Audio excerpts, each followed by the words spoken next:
बाबा ने कहा, मीठे बच्चे, जी बाबा जी।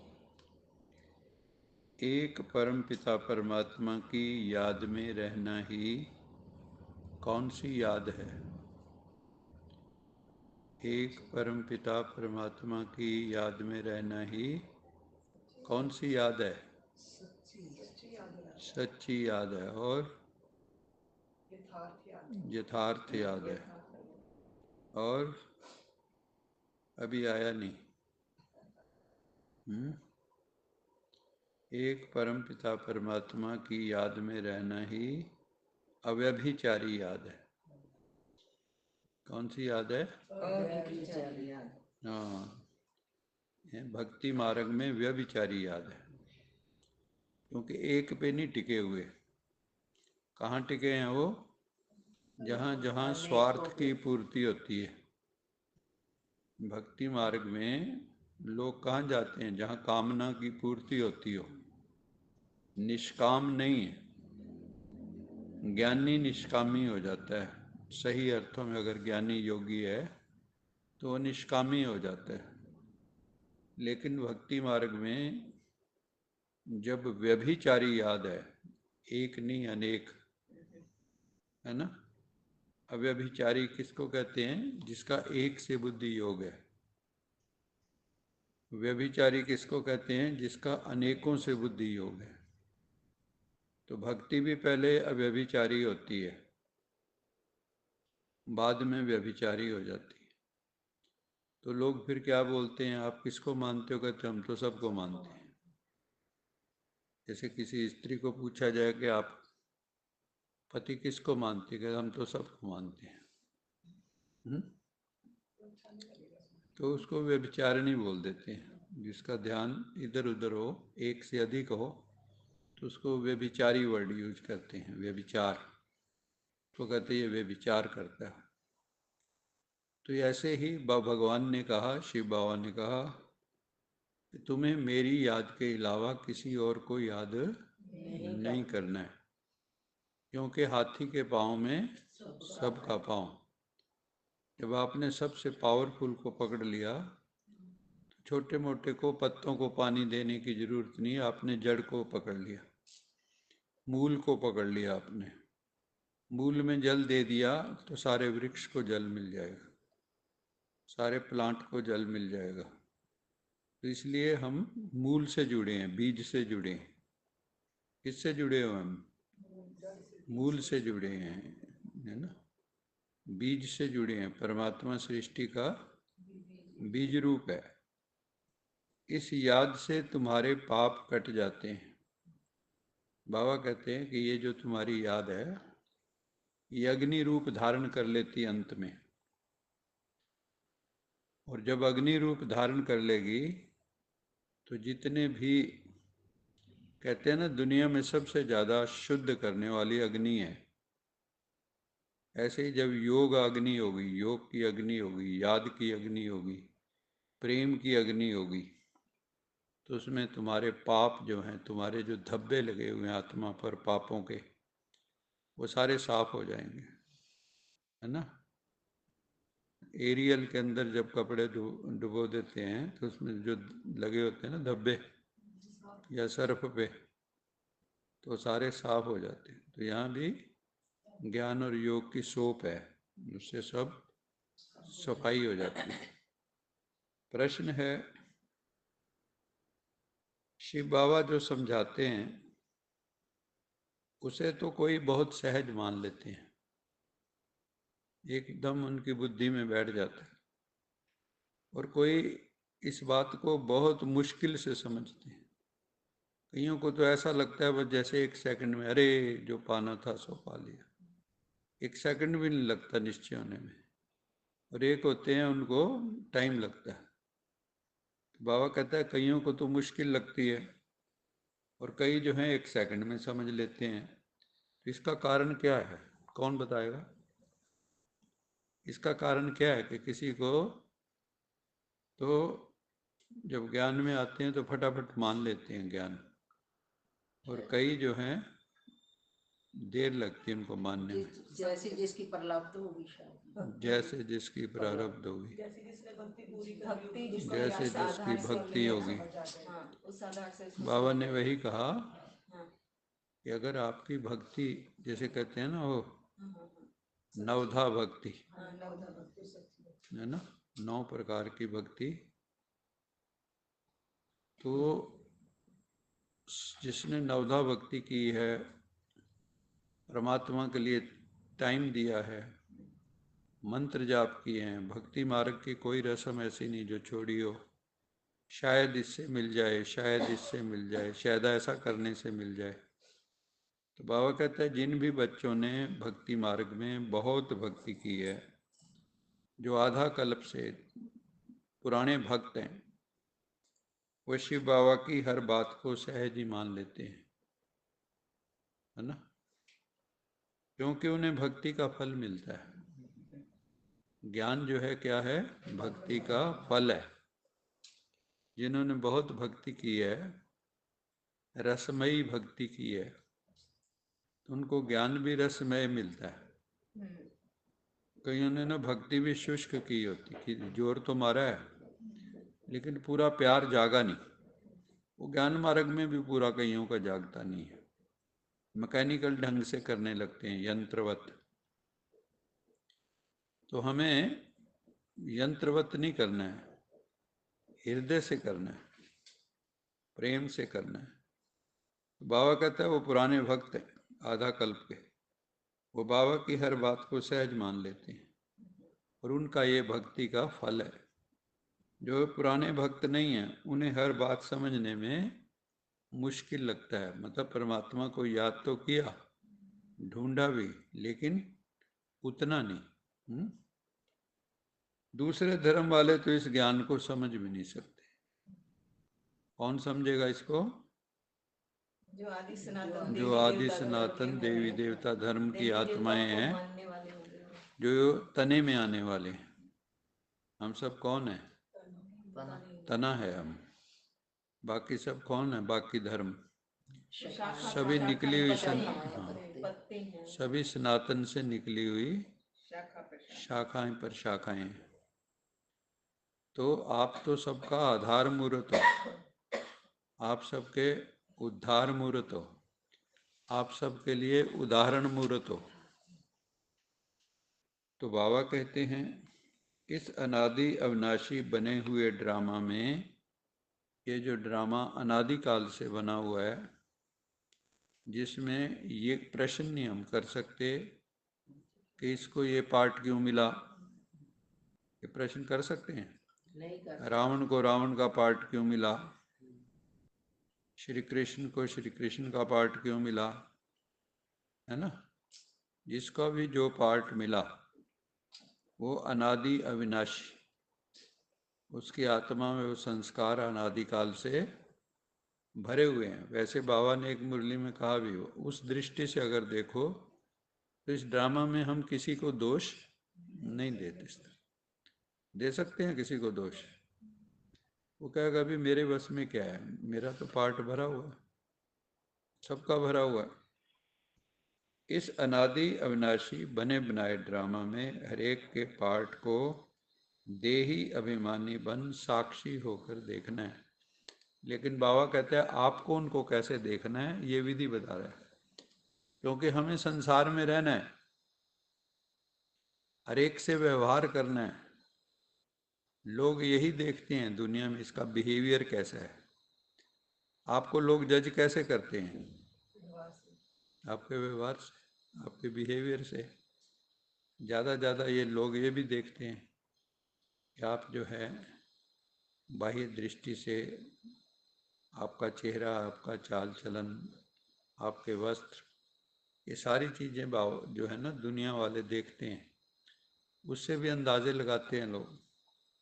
लेकिन बाबा कहते हैं कि तुम बच्चों की क्या ड्यूटी है, तुम किसी को बाह्य दृष्टि से देखो ही मत। तुमने देखना है तो सोल को देखो। क्या देखना है? सोल को देखोगे तो उसमें जो ऊपर नीचे है, जिसको हम कहते हैं बड़ा आदमी छोटा आदमी, वो सब खत्म हो जाएगा। है ना। जो प्रधानमंत्री है वो भी बिंदु है ना। तो कोई सरकारी कर्मचारी है वो भी बिंदु है। जितनी जातियों के लोग हैं सब बिंदु हैं, सब धर्मों के लोग सब कौन है? ये तो बिंदुओं की माला है एक तरह की, या कहो बूंदे हैं, एटम हैं सब। तो बाबा कहते हैं सोल कॉन्शियस बन के, देही अभिमानी बन के हर एक के पार्ट को साक्षी होकर देखना है, लेकिन हम साक्षी हो नहीं पाते। सबसे कठिन काम कौन सा होता है? साक्षी होकर देखना। जो साक्षी होगा उसकी निशानी क्या होगी? उसकी दृष्टि सम होगी ना। उसकी दृष्टि सम होगी। और जो साक्षी होगा और उसके क्या लक्षण होंगे? मेरे को लगता है हर सीन को एंजॉय करेगा, उसको मालूम है कि हर सीन को एंजॉय करेगा, मनोरंजन समझेगा। बाबा कहता है उसका मन कभी रंज नहीं होता, मनोरंजन में रहता है वो। और जो साक्षी होगा वो डिटैच होगा। जो साक्षी होगा डिटैच होगा, और जो डिटैच होगा वो किसी भी बात का उसके ऊपर कोई असर नहीं होगा। निशानी क्या है साक्षी की? अप्रभावित, अनइन्फ्लुएंस्ड, अनअफेक्टेड। उसके ऊपर किसी का भी कोई भी प्रभाव नहीं होगा, पड़ेगा नहीं। तो हम चेक करके देखें, क्या हम ड्रामा को साक्षी होकर देखते हैं? क्या हम पति को बिंदु रूप में देखते हैं? भाई भाई की दृष्टि से देखते हैं? क्या बेटे को भाई भाई की दृष्टि से देखते हैं? क्या हम समत्व की दृष्टि से देखते हैं? ये आत्मा है, अभी मेरे पति का पार्ट बजा रही है, ये मेरे बेटे का पार्ट बजा रहा है इस जन्म में। ये जन्म जन्मांतर के रिश्ते तो है नहीं, या हैं? क्या जन्म जन्मांतर के रिश्ते हैं? और कितनी देर के हैं? जब तक श्वास तब तक रिश्ते। सारी चीजें एक सेकंड में छूट जाती हैं। तो बाबा क्या कहते हैं कि तुम जीते जी ही सब कुछ छोड़ दो ना। जीते जी ही पार्ट बजाओ अच्छे से, लेकिन अपना पार्ट के भी साक्षी हो जाओ। अपने पार्ट को भी साक्षी होकर देखो। अपने स्वीट होम और स्वीट राजधानी को याद करना है। स्वीट होम को भी याद करना है, स्वीट राजधानी को। स्वीट होम परम धाम, वहाँ है टोटल साइलेंस, वहाँ है टोटल प्योरिटी। और जो सुख धाम है, सतयुग है, स्वर्ग है, वहाँ पर सतो प्रधानता है हर चीज में, प्रकृति में भी पुरुष में भी। आत्मा भी सतो प्रधान, प्रकृति भी सतो प्रधान। और बहुत खूबसूरत दुनिया है वो। लोगों के रूप भी सुंदर हैं, लोगों के विचार भी सुंदर हैं, न सहज भाव से जीवन जी रहे हैं। वहाँ अबंडेंस, किसी चीज की किसी के पास कोई कमी नहीं ना। वहाँ कोई कंपैरिजन है, कंपैरिजन से भी दुख होता है ना। दुख का कारण क्या होता है? कंपैरिजन, है ना। किसके पास ये सूट बढ़िया क्यों है मेरे से? जब तक आ नहीं जाएगा तब तक चैन नहीं पड़ेगा। घरों में होता है ना, जब ननंद है ना, या वो भाभी है, सास है, वहाँ पे सूट को भी ध्यान से देखते हैं कि किसका सूट कितना महंगा है, सस्ता है। उस वक़्त जो है स्थिति सम नहीं रहती। या आपको जायदाद बंट रही हो, किसी को कम दे दो, तो लेगा? सब क्या कहेंगे? बराबर मिलना चाहिए, हमारा क्या दोष है? तो कई चीजें ऐसी हैं जहां हम साक्षी नहीं रह पाते। इसलिए बाबा कहते हैं कि तुम यहाँ रहो ही मत। इस दुनिया में रहो ही मत। कहाँ रहो? परम धाम। स्वीट होम में रहो या स्वीट राजधानी में रहो। बुद्धि से कहाँ रहो? साइलेंस वर्ल्ड में। स्वीट राजधानी को याद करना है। इस पुरानी दुनिया को बुद्धि से भूल जाना है। अब आपको देखना है, कोई नई रिश्तेदारियां नहीं अब बनानी है। हमारी रिश्तेदारी कौन सी है? हमारी रिश्तेदारी एक बाप से है। बाकी जो है ना, ज़्यादा विस्तार में जाने का समय नहीं है। अब समेटने की शक्ति यूज करनी है। समेट के रहो ताकि संकल्प विकल्प ना चले, क्योंकि जितने ज़्यादा रिश्तेदार बनाओगे उतना फिर निभाना भी पड़ेगा। आज आपने लिया, कल देना भी पड़ेगा। बड़ी कैलकुलेशन चलती है फिर। तो इस दुनिया को अगर भूलना चाहते हैं तो क्या करना पड़ेगा? बाबा तो कह देते हैं एक सेंटेंस, इस दुनिया को भूल जाओ, लेकिन भूलें कैसे? अपने आप को आत्मा साक्षी हो जाना, तभी भूलेंगे। साक्षी हो जाएं, सोल कॉन्शियस हो जाएं, डिटैच हो जाएं, परम धाम चले जाएं, इस दुनिया में रहें ना, सतयुग में चले जाएं। तो बाबा कहते हैं इस पुरानी दुनिया को बुद्धि से भूल जाना है। एक बाप को याद करना है, नई दुनिया को याद करना है, परम धाम को याद करना है। माया से कभी हारना नहीं है। क्या समझे? माया से हारने का क्या मतलब है? विकारों में पड़ के परिस्थितियों से हारना या माया से हारना। परिस्थितियों से हारना। वो आई है चैलेंज के रूप में, हम हार जाए वो तो चैलेंज के रूप में आई हैं और हतोत्साहित हो जाते हैं हम, दिल शिकस्त हो जाते हैं, डिसहार्टन्ड हो जाते हैं। अपनी दो शक्तियां ना सामना करने की और संभालने की मूर्ति यूज करते हैं। परिस्थितियां आई तो हमने उसको संभाल लिया कि तो मेरा अनलक के है, दुर्भाग्य है, आ गया, ये भी उसको चैलेंज करके पार करना था। और व्यक्तियों का सामना करने लग जाते हैं क्योंकि हमें पता है इनका संस्कार डिफरेंट है, इनको तो हमें जहाँ समाना है वहाँ सामना करने लगते हैं। और हारना नहीं है। माया से हारने का अर्थ क्या है, पहले तो ये बताओ ना। हारना मतलब अपने आप से ही हार जाए, कमजोर हो जाना। जब हम कहते हैं ना माया से हारना, खुद से हारना है। खुद से हारना। माया कोई चीज नहीं। टाइप ये माया हम सोचते हैं जैसे मन को पहले भक्ति मार्ग में, मन बड़ा चंचल है जी। अरे मन कोई अलग चीज है। आप ये क्यों नहीं कहते मैं बड़ा चंचल हूँ?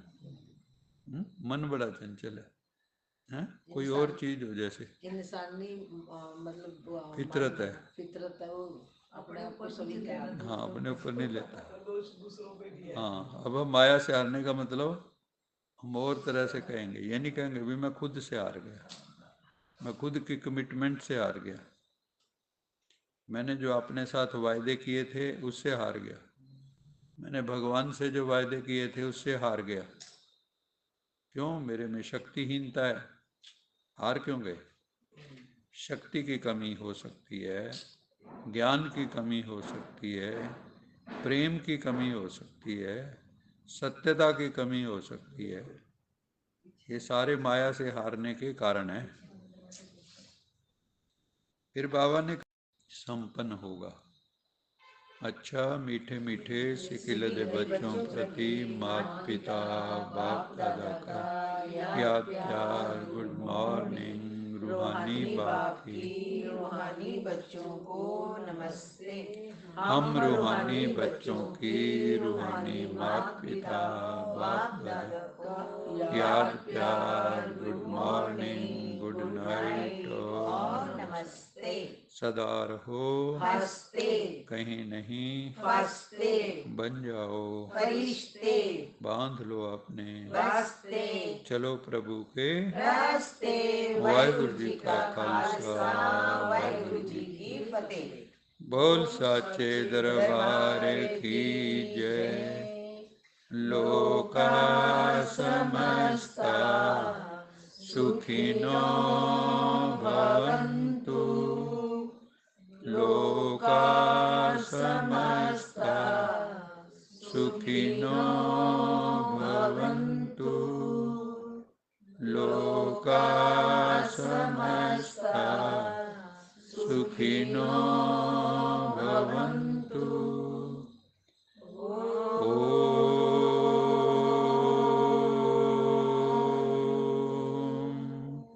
शांति